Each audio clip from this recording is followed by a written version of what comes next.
क्या आप विश्वास करेंगे कि जो राज्य कभी शिक्षा के क्षेत्र में देश के सबसे पिछड़े राज्यों में गिना जाता था, वही आज देश में नंबर 1 बन गया है।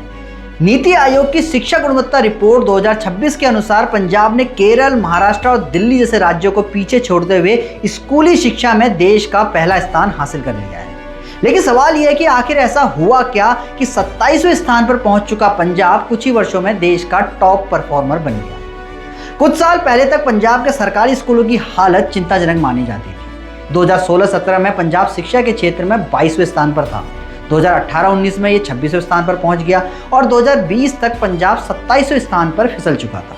यानी शिक्षा व्यवस्था लगातार गिरावट की ओर बढ़ रही थी। लेकिन 2022 में पंजाब की जनता ने बदलाव का फैसला किया और नई सरकार को जिम्मेदारी सौंपी। यहीं से शुरू हुई शिक्षा व्यवस्था को बदलने की एक बड़ी कोशिश।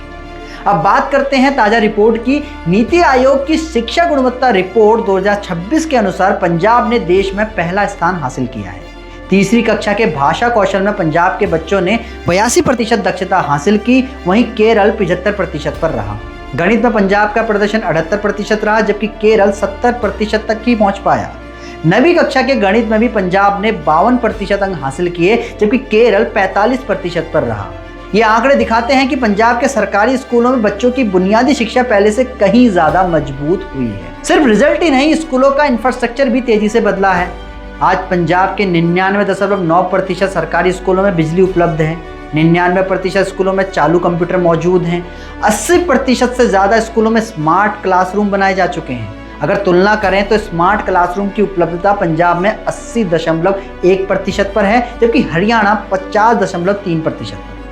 इंटरनेट सुविधा के मामले में पंजाब 88.9% पर है और हरियाणा 78.9% पर। यानी शिक्षा में तकनीक को शामिल करने के मामले में पंजाब ने बड़ी छलांग लगाई। पंजाब सरकार ने शिक्षकों को फिनलैंड और सिंगापुर जैसे देशों में प्रशिक्षण के लिए भेजा। 13,000 से अधिक नए शिक्षकों और स्टाफ की भर्ती की गई। राज्य में 118 स्कूल ऑफ एमिनेंस स्थापित किए गए और सरकारी स्कूलों के 786 छात्रों ने जेईई मेंस तथा 1284 छात्रों ने नीट जैसी राष्ट्रीय स्तर की परीक्षाएं उत्तीर्ण की। अगर इसके विपरीत हम बात करें उत्तराखंड की, तो तस्वीर चिंता पैदा करने वाली है। विधानसभा में प्रस्तुत आंकड़ों के अनुसार राज्य में पिछले 5 वर्षों के दौरान 826 सरकारी प्राथमिक विद्यालय बंद किए गए हैं। इसका प्रमुख कारण स्कूलों में छात्रों का नामांकन शून्य होना बताया गया है। सबसे अधिक स्कूल टिहरी गढ़वाल में बंद हुए, जहां 262 विद्यालयों पर ताला लग गया। इसके अलावा पौड़ी गढ़वाल में 120, पिथौरागढ़ में 104 और अल्मोड़ा में 83 विद्यालय बंद हुए।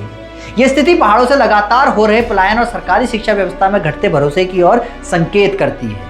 उत्तराखंड में शिक्षकों की कमी भी एक बड़ी समस्या बन चुकी है। वर्तमान में माध्यमिक विद्यालयों में 4,745 प्रवक्ता पद रिक्त हैं। सुल्त विधानसभा क्षेत्र में 59 माध्यमिक विद्यालयों में से 37 बिना प्रधानाचार्य के संचालित हो रहे हैं। उत्तरकाशी जिले में 43 स्कूल भवन जर्जर पाए गए हैं, जिनमें से अधिकांश के पुनर्निर्माण की प्रक्रिया शुरू की गई है।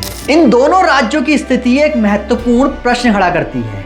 यदि पंजाब कुछ वर्षों में 27वें स्थान से देश में प्रथम स्थान तक पहुंच सकता है, तो उत्तराखंड में लगातार स्कूल बंद होने और छात्रों की संख्या घटने की स्थिति क्यों बनी हुई है? ये तुलना केवल 2 राज्यों की कहानी नहीं है, बल्कि ये दिखाती है कि शिक्षा के क्षेत्र में राजनीतिक इच्छा शक्ति, संसाधनों का सही उपयोग, शिक्षा प्रशिक्षण और बुनियादी ढांचे में निवेश किस तरह परिणाम बदल सकते हैं। आज देश के सामने सबसे बड़ा सवाल यही है, क्या उत्तराखंड जैसे राज्य पंजाब के अनुभवों से सीख लेकर अपनी शिक्षा व्यवस्था को नई दिशा दे पाएंगे, या फिर स्कूलों के बंद होने का यह सिलसिला आने वाले वर्षों में और बढ़ेगा। जुड़े रहिए अनसुनी आवाज के साथ। आप हमारे YouTube पेज को सब्सक्राइब कीजिए, हमें Facebook पर फॉलो कीजिए और Instagram पर भी जरूर फॉलो कीजिए। धन्यवाद।